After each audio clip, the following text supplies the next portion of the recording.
In this video, we're going to go over the operation of the fdclient program, part of the field data logging software from W1HKJ. This version that we're using is modified by me, KA1VGM, to make it a little bit more suited to my taste in operating.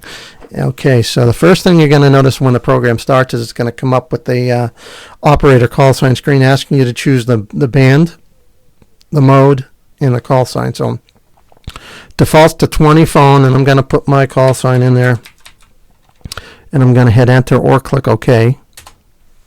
You'll notice that up top it gives you the exchange, and the exchange is the call sign of the station that you're set up for on the FD server program. So I've got it set up as AD1T, our local club, 5 alpha. It's 5 stations for non-mains power, and New Hampshire is our section. All right, you've got the little map here that tells you how many contacts are made on each band in each mode. And also you'll note that the call sign is highlighted with the cursor blinking in it. And this is the call sign of the station that you're trying to contact. So there's a couple of hotkeys here, but I'll go over those after I go over basic operation. Basic operation is you type in the call sign of the station you want to work, you hit the space bar, and you'll notice it just flashed red and said dupe in the section. It basically means, you know what, you've already worked them in this band and mode, so you can't work them again. So I'm going to type in another one, W4CR, hit space. Oh, look, there's nothing. It didn't flash, which means it's good. So I can type in a section. By the way, there's no error correcting in these fields. You could type anything you want in the call sign, anything you want in the class, anything you want in the section. It's not validating against anything. So I typed in 1 echo. By the way, you notice that it capitalized as soon as I hit the space bar. I hit space, capitalize the class field.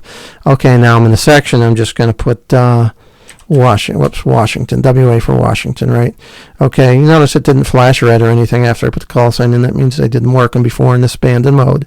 So now I'm going to hit enter. It flashes green, says logged, and I'm on to the next call sign that I'm going to work. So I'm just going to do another one real quick here, W5RE space. We'll say he's 2 alpha, and we'll say he's in Connecticut. I know that's way off where he's probably at, but here I'm going to hit enter and log them again. Pretty simple. Now we're going to go over some other information. I accidentally typed the wrong information in the call sign field, so how do I get rid of it? Well, there's a couple of shortcut keys to get rid of it. I mean, you could hit the backspace or highlight it and delete it and stuff like that, but I'm going to hit the escape key right here. It wiped everything, not only in the call sign field, by the way, but everything in all of the fields. So the escape key and also the control W key and also the alternate W key all do the same thing. It wipes the data that you entered in. So be careful hitting the escape key if you don't mean to accidentally delete the call sign. You're going to. Right now there's no way to immediately return what you just wiped away. There might be in the future, but right now there is not. Okay, simple configuration screen, right? You can go up to the file. That's exit only. So by the way, when you choose file exit, it logs you off out of the server and exits. If you go to config, it's the same thing as using the shortcut key Control C. If I hit Control C, it brings up the address of the server and the port to connect to the server on.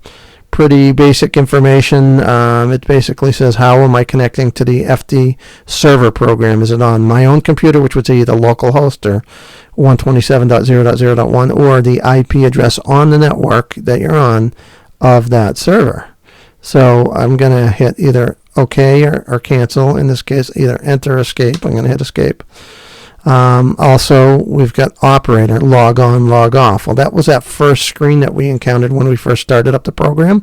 It showed the log on screen. So if I click log on right now, see, by the way, I'm already logged on, right? I'm logged on the 20 phone as myself. If I click log on, it does nothing.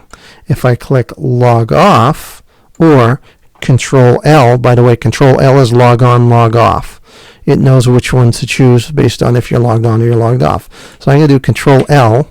And you'll notice now my exchange is gone, and it now says logged off down here instead of my call sign band and mode that I'm on. So I'm logged off. If I hit Control L again to log on, it's going to ask for my call sign now. So I can now say I'm AE1P doing 40 CW and hit enter. And again, now it says 40 CW AE1P, and then I can go ahead and log. Hey, let's try and log N1FD.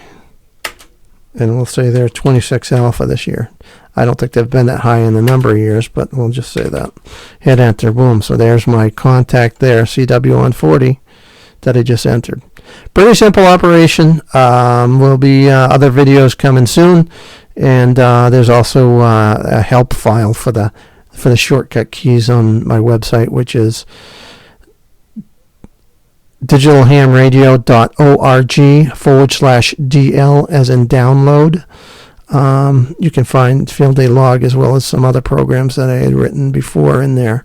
Again, thanks to Dave W1HKJ for his help creating this program and allowing me to modify it, and also helping me to modify it by email exchange. Hope you enjoyed this.